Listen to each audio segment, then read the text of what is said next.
नमस्कार, आपण पाहतात आदर्श पोलखोल. बीड जिल्ह्यामध्ये मल्टीस्टेट, ज्ञानराधा मल्टीस्टेट असेल किंवा जिजाऊ मल्टीस्टेट असेल, त्याचबरोबर इतर काही मल्टीस्टेट आहेत. या कर्जदाराच्या म्हणजे थकीत कर्जामुळे देखील चर्चेत आलेले आहेत. काहीचे कर्ज थकीत आणि जे ठेवीदारांचे पैसे आहेत ते न मिळाल्यामुळे या बँका बंद पडलेल्या आहेत. आता माजलगाव तालुक्यातील दिंडूळ येथील खोलेश्वर मल्टीस्टेट या बँकेमध्ये कर्जावरून मोठा फेरफार झालेला आहे. या कर्जदाराचे जे कर्ज आहे जवळपास 20 लाख रुपये त्यांनी कर्जाची मागणी केली. मात्र त्यांच्या अकाउंटवर 70 लाखाची मंजुरी करण्यात आली होती, मात्र ते त्यांना मिळालेले नाही. ते आपल्यासोबत आहेत. काय सांगाल तुम्ही? 20 लाख रुपयाची त्या खोलेश्वर संस्थेकडे मागणी केली होती, मात्र तुमचं कर्ज हे 70 लाख रुपये मंजूर करण्यात आलं. ते तुम्हाला प्रत्यक्षात किती मिळालं?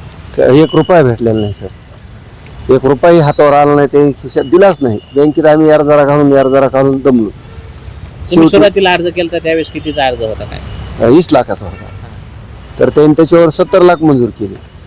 आणि 2.5 एकरवर कुठं 70 लाख होत असतात का? करतो म्हणलं तरी होत नसते. पण त्यांनी मंजूर केले आणि त्यांनीच मध्ये हे केलं, बळ काढून टाकले. आम्हाला 1ही रुपया दिला नाही त्यानं. आणि पुन्हा जवळपास 8-9 महिने काहीच म्हणले नाहीत, 10 महिने जवळ. आणि पुन्हा मग ते नोटीस दिली बँकेतर्फे, 1 दिली.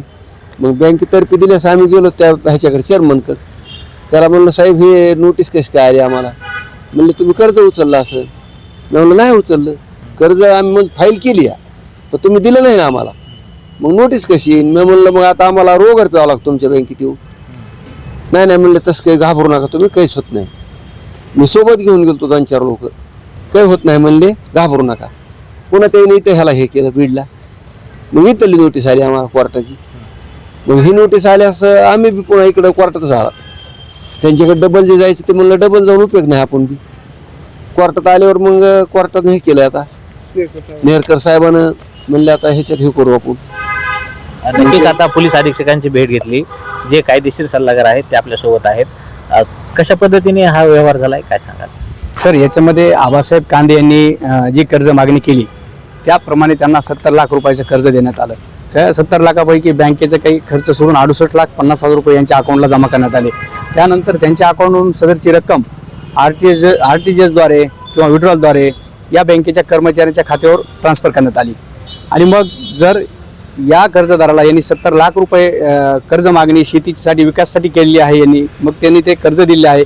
स्वतः मल्टीस्टेटचं काम असं होतं की या कर्जदाराला पैसे त्याच्या खात्यावर देणं आणि विकास कामाचा, शेतीच्या विकास कामाचं इन्स्पेक्शन करून घेणं की यांनी या पैशाचा सदुपयोग केला आहे की नाही, आपल्या बँकेची काही फसवणूक होत आहे का, कर्ज मागणी करून आपले जी बँकेचे कर्जदार आहेत हे पैशाचा योग्य विनिमय करतात का, याचं सुद्धा बँकेनं शहानिशा करणं गरजेचं होतं, असं माझं मत आहे. आज तुम्ही जे अकाउंटचं सांगितलं जातं की त्यांच्या अकाउंटवरून ट्रान्सफर केले जातात, ते अकाउंट म्हणजे त्याचे काही डिटेल्स वगैरे काय घेतलेत का?